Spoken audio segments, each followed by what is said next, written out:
welcome to this week's episode of the Unbranded. Ah, ah, ah, ah.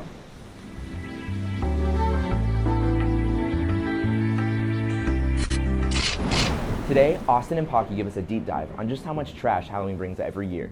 And Isabel Smith is back with a new sinister episode of Mavs in the Hallway. I'm Count Dracula, and thanks for tuning in to this episode of The Unbranded. Come see our choir pop show on November 3rd in the auditorium and support your fellow Mavericks as they sing and dance to songs like Billie Jean, Living on a Prayer, and Never Gonna Give You Up.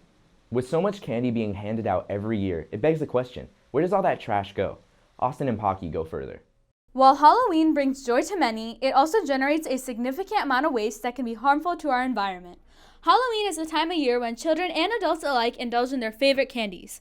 But it is also a time of year when our trash cans overflow with candy wrappers, plastic packaging, and more. Personally, I think I probably throw away about 50% of the candy I get. I think I get about 20 to 25. Last year, or like the last 2 years for Key Club, I've donated I think 15 to 20 pounds. In recent years, the environmental impact of Halloween waste has grown significantly. Single-use plastic wrappers often end up in landfills or littered in our streets, adding to the plastic pollution crisis.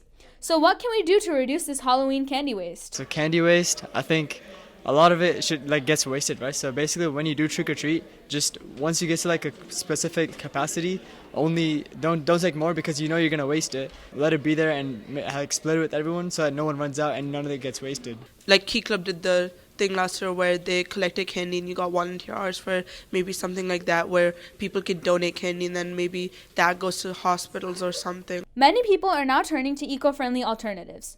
Parents and communities are encouraging the use of reusable containers for trick-or-treating, like cloth bags or even pillowcases. Some brands are also starting to adopt more sustainable packaging. Because I assume a lot of it comes from not being bought in stores, so I feel like stores should have ways to give that candy, especially at the elementary level. I feel like there are many ways, like we as teachers use candy as a way to incentivize learning and things like that.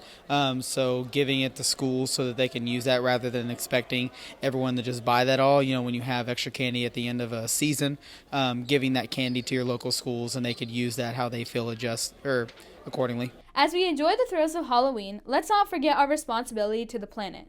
Small changes, like choosing candy with less packaging, or participating in community initiatives can make a huge difference. This year, let's aim for a greener and more sustainable Halloween for future generations. This is Pocky Verma. And this is Austin Lee. Reporting for The Unbranded. Thanks, Austin and Pocky. That is a scary amount of trash. Now for this year's extra spooky episode of Mavs in the Hallway, where Isabel Smith asks random Mavericks random questions, spookily. Hey Mavericks, and welcome to this week's episode of Mavs in the Hallway. I'm Isabel Smith, and today we're going to be asking your Mavericks some Halloween-related questions. Are horror movies over or underrated? I think horror movies are overrated. I'm not going to say the same people die, but the same people either die or get captured, and it's just the plots are the same. Overrated, that's not scary. Underrated, because too many people be like, oh my gosh, now I'm too scared of horror movies and whatnot. I think a little bit overrated. Overrated. Overrated. What is the most overrated horror movie that people can play this time of year? Friday the 13th. Probably Scream. Scream. I think Scream's franchise is overrated. What do you guys think is the least popular Halloween candy? Like, if somebody received this, they'd be like, oh, no. Candy corn, and I'm sorry, candy corn is so good. And also gummy bears. I love them. My family does not like them at all. They give them to me. Candy corn, definitely. Yeah. Yeah, that is in fact one of them. Candy corn. Almond Joy. I would say candy corn, but not in Texas. It's the most popular. Is it really? It really is. I saw it on the news. Any healthy candy. What would you constitute as a healthy candy? A fruit snack. Thank you for watching this week's episode of Mavs in the Hallway. Be sure to vote on our poll at unbrandedmedia.org. This week's question, what is the most overrated horror movie? I'm Isabel Smith, reporting for The Unbranded. Thanks, Isabel. Be sure to vote on this week's poll at unbrandedmedia.org. Which horror movie is the most underrated? Personally, I think the Dracula movies were the best. Now for a bonus news segment from our AV1 students. Forthcoming is a school-wide tradition that involves all students and staff, and dress-up days are a big part of all the fun. Emerson leadership has put their months of planning into action this week and have gotten to see their hard work pay off as students prepared their FOCO Spirit Day outfits through the hall this week. They were super excited to give us some look into their thought process when planning Emerson's forthcoming dress-up days.